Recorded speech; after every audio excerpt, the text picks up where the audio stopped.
Hello everybody, welcome back to another video on the ChaddyTheChump channel, and today we are going to be reviewing the card in Manchester last Saturday, which was Joshua Buatsi versus Zach Parker. Now, I attended the event, so I got there around about for when the main card started, and I thought it was a very good card except from the main event, which did disappoint me a lot. Really, I was a bit disappointed with that main event, not because of what people are saying, like anything like a robbery or a wrong decision, but more so for the fact that it wasn't a good fight to watch, in my opinion. It just wasn't. It wasn't to the par that you would expect a Joshua Buatsi fight to be, and that wasn't Joshua Buatsi's fault. It was more so his opponent, Zach Parker. You know, he didn't come to fight, right? He come to try and jam a victory where, you know, he might have got it, but he didn't deserve it because you've not come to fight. You know, the fans don't want to see that, to be honest. You know, the jab and then go right deep into him and fall on the ground and save time during the round. You know, so it was a disappointing matchup between Buatsi and Parker, but we're going to be talking about it in a bit more depth. So let's get right into it. Okay, so Manchester Co-op Live held the fight, the light heavyweight boxing card between Joshua Buatsi, Zach Parker. You had, of course, the co-main, which was way better than the main event. Lyndon Arthur versus Brad Raya for the European title. You also had Liam Cameron versus Troy Jones, Billy Dennis versus Ezra Aranyeka. You know, it was a very stacked light heavyweight card, and I was really looking forward to this card. And the first few fights were, in my opinion, good fights. Billy Dennis versus Ezra Aranyeka, I thought that was a good 8-round fight. The crowd was very for Billy Dennis, and I didn't mind that, and I thought he showed how good he was, and I can't wait to see him back in the ring. It was exciting. I feel like Billy Dennis could have finished Ezra Aranyeka off. He had the power, he was hurting him, but Aranyeka did hold on till the 8 rounds. If it was 10 rounds, I probably would have said that Billy Dennis would have won via a stoppage or knockout. The other 2 fights before the main event, one of them was Liam Cameron versus Troy Jones, a great British fight. Now, the scoring, some have been complaining. Obviously, when you're in the arena, you kind of find it harder to score unless you are ringside, and I had pretty decent seats. Here they are on the screen, but of course it's always easier to score it on TV, but in terms of where it's better to be, I always think it's better to be inside the arena watching it live. It's just different, you know, you're there, the atmosphere is good, and it's always a bit better. But then again, on TV, if you're looking at it from an analytical standpoint and you want to, you know, judge the round by round and who won, then TV is your option, or you could just go in the arena and watch it on the actual screen, but I think that's pretty pointless if you're going to do that. But this fight, you know, many said Troy Jones won it with ease, and the end result was a Liam Cameron victory.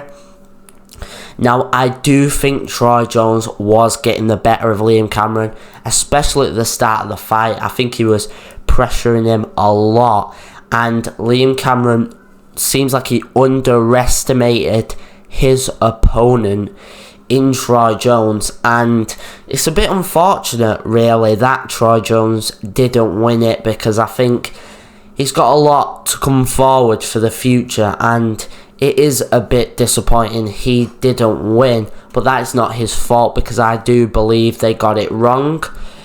However, Liam Cameron does get the victory. Okay, the co-main event. Now this was easily the best fight on the card. First of all, the crowd was up for this fight. It should have been the main event in hindsight, right? And I know they'll say, oh yeah, just because it's the best fight, it should have been the main event. It weren't even that. The build-up was better. There were more fans going for that fight than Joshua Buatsi versus Zach Parker. Buatsi and Parker don't have the fan base that the co-main event did. So it just seemed right. You should have just made it Brad Raya versus Lyndon Arthur the main event. But it is what it is, you know, because I could tell it did start to get emptier as the main event started.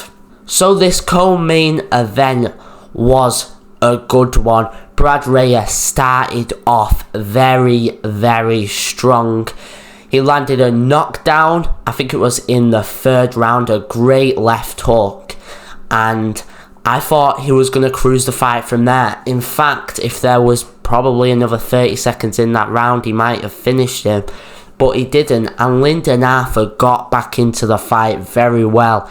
Even on the back foot, he was landing the uppercuts, you know, he was landing some very good shots off the back foot. And he just overall did a lot better nearing the end of the fight. It was close decision, but Lyndon Arthur did get the victory. Okay, now let's talk about the disappointing main event. I had big hopes for this fight, right? Joshua Buatsi has just come off a fight of the year against Callum Smith. But it wasn't Buatsi's fault, in my opinion, why this fight was boring. And if anyone thinks it was Buatsi's fault, you didn't watch the fight. You know, Zach Parker, he was all over the place. He lands a jab, then he, you know, goes into the clinch, and then Buatsi, you know, kind of forced to go, because he's going down. So, and then he ends up on the floor at times, and the rest picking him up and saying, nah, it's not a knockdown, because it isn't a knockdown. But he did it about 10 times in the fight, and I just thought it was ridiculous. You know, they didn't gel well, they really didn't, and in the end, the fight was a pretty boring one, right? 10 rounds of non-action, which was surprising since Buatsi has just come off a fight of the year. But Zach Parker, man, I don't want to watch him again, to be honest with you. I would definitely not pay to watch Zach Parker box again. Now, the result, to be honest, Zach Parker probably won the fight, but he's won it in such a way that doesn't make me say, oh, robbery. It doesn't make me say, oh, I'm gutting for him. Because he's done it in a way that's just not fan-friendly. You know, it's not a fan-friendly fight, is it? If we're being honest.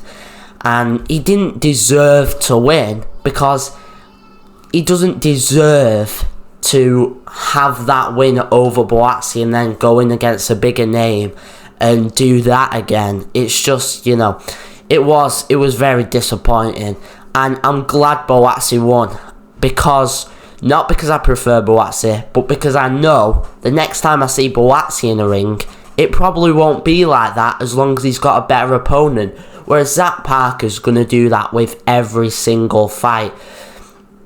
Now, if you just want to get into the, like, you know, the deep depths of did he win, did he lose, not about how good the fight was, then Zach Parker may have won, right? He may have won. You know, Buatsi weren't landing a lot. That was because Parker was being very difficult. So maybe you give it to Parker, but in the end, Buatsi got the victory. But anyways, guys, thank you for watching this video on Buatsi versus Parker at the Co-op Live. Overall, I had a pretty good time. The main event did set a downer. You know, it's the main event for a reason. It's meant to be decent. Anyways guys, thank you for watching this video. Comment down below your thoughts on the fight. Did you enjoy it? You probably didn't. You probably enjoyed the co-main though, and the undercard. And thank you for watching this video. I will see you in the next one. Goodbye.